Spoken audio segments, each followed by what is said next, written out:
Assalamualaikum warahmatullahi wabarakatuh. Kembali jumpa dengan saya Mas Nuk dari Pondok Hipnotis Indonesia.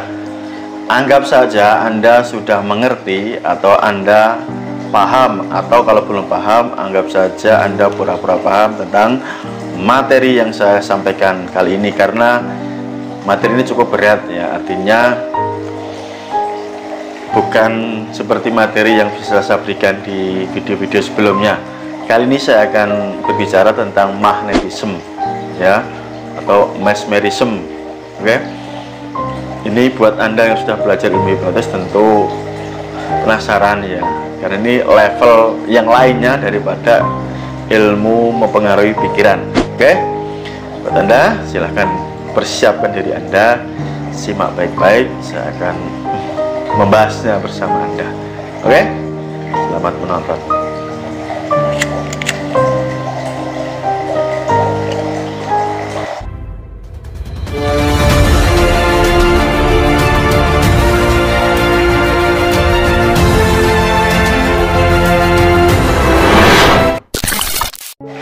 Sebelum teman-teman melanjutkan menyimak materinya tentang magnetisme ini, silahkan buat Anda untuk subscribe dulu, Anda aktifkan notifikasi loncengnya, dan buat teman-teman yang ingin tergabung di kelas pelatihan saya, kelas Mahir Hipnotis, oke, dan atau Anda yang ingin membeli e-book kitab hipnotisnya, Anda bisa hubungi nomor WA yang saya berikan di kolom video, atau Anda bisa baca di deskripsi di bawah video. Bicara tentang magnetisme teman-teman ya, atau mesmerism ya. Banyak sekali orang yang menamainya magnetisme, mesmerism, ya terserah lah, whatever, gak penting juga buat saya. Yang terpenting adalah pemahamannya, Anda harus mengerti. Ada beberapa pemahaman yang mengatakan bahwa magnetisme itu hanya sekedar kata-kata sugesti verbal saja yang seolah-olah menggunakan energi. Ya, faktanya banyak yang berpendapat demikian. Ya terserah ya, itu golongan mereka yang mempunyai madhab atau aliran seperti itu. Tapi ada juga golongan atau madhab yang beraliran atau berpendapat magnetisme itu menggunakan energi. Nah, kali ini saya akan membahas yang madhab yang beraliran energi. Oke, silahkan Anda simak saja supaya nanti lebih paham ya, karena materinya cukup berat. Izinkan saya ngopi dulu ya teman-teman, biar rileks.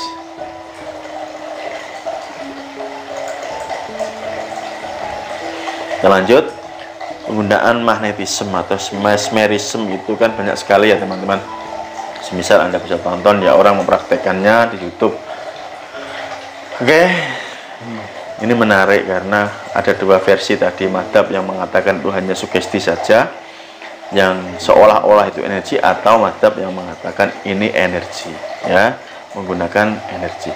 Nah, kali ini saya membahas yang sisi kedua. Sebagai seorang praktisi hipnosis yang mengenal ilmu pikiran, oke, saya mulai membedah ya, apa itu magnetisme, itu mesmerism.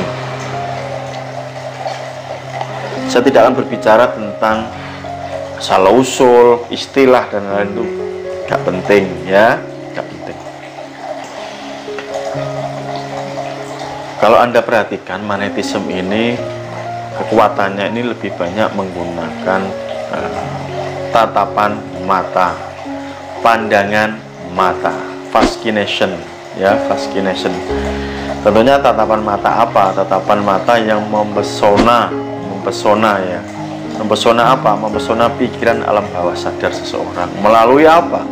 Melalui energi magnetis ya, itu gambarannya, sederhananya seperti itu guys. Mudah-mudahan Anda paham ya, karena ini baru awal mulai. Kita lanjut. Tujuannya apa sih? Supaya kita bisa meningkatkan yang namanya life force ya, kekuatan di dalam kehidupan kita lebih meningkat, membangkitkan ya, membangunkan kekuatan di dalam diri kita melalui energi. Energi apa di sini? Ya, nanti kita bahas ya. Ada beberapa aspek ketika Anda ingin belajar magnetisme ya, beberapa aspek. Saya akan kasih 8 aspek saja, tidak banyak-banyak ya, meskipun banyak sekali aspeknya ya sebenarnya. Tapi saya memberikan 8 aspek, dan saya pikir ini sebagai langkah pengenalan Anda yang ingin mendalami magnetisme nantinya ya. Aspek yang pertama adalah tentang adanya willpower ya. Apa itu willpower, Mas?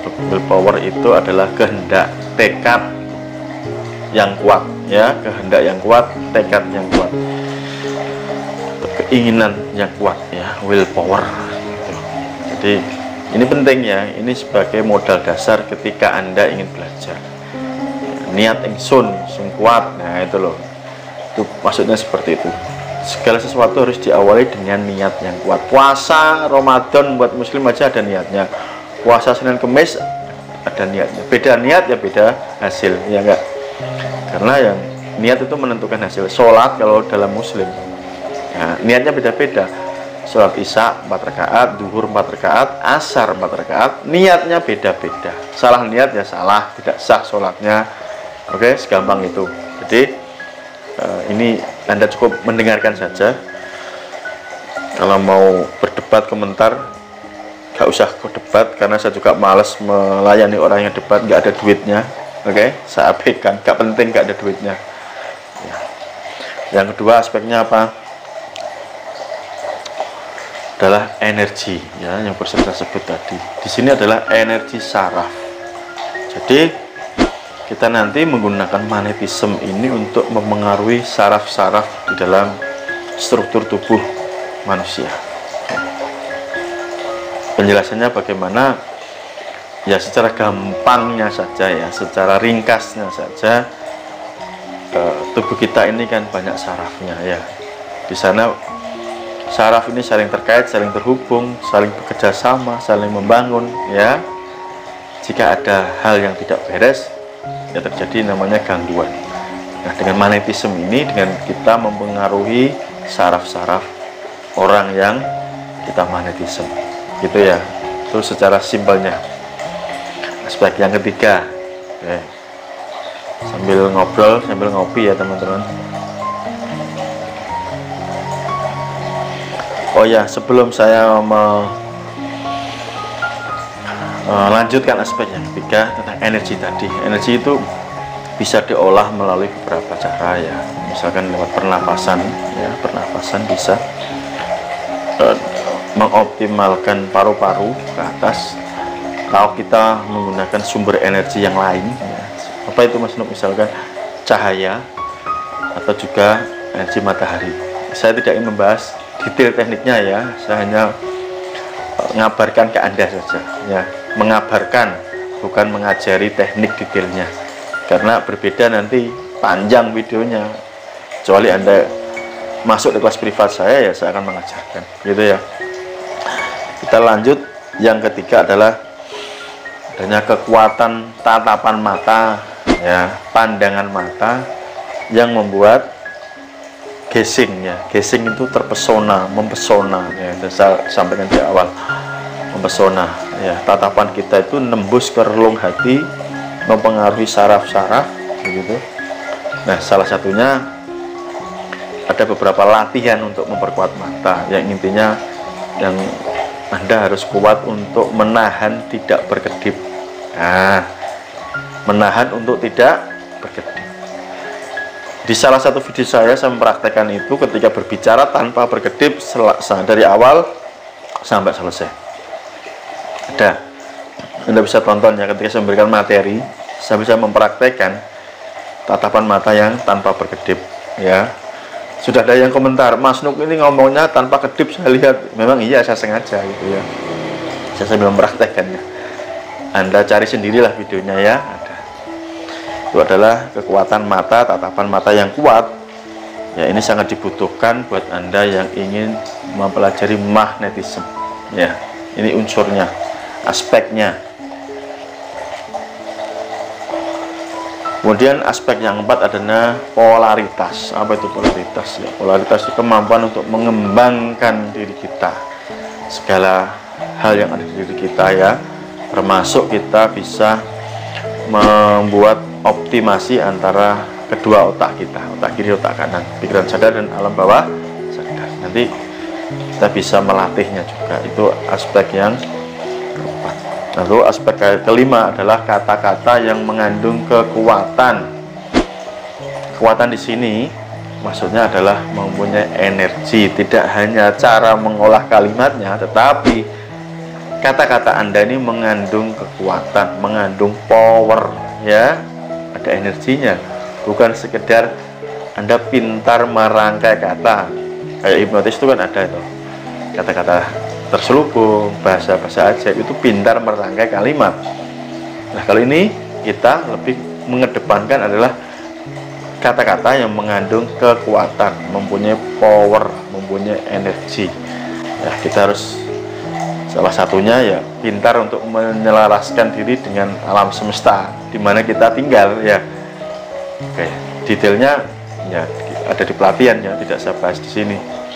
Lanjut, aspek yang keenam adalah pemproyeksian diri, ya, memproyeksikan diri, ya, terhadap benda, terhadap manusia, ya, atau orang. Kita bisa melakukan proyeksi diri, bahkan memproyeksi diri kita di masa yang akan datang.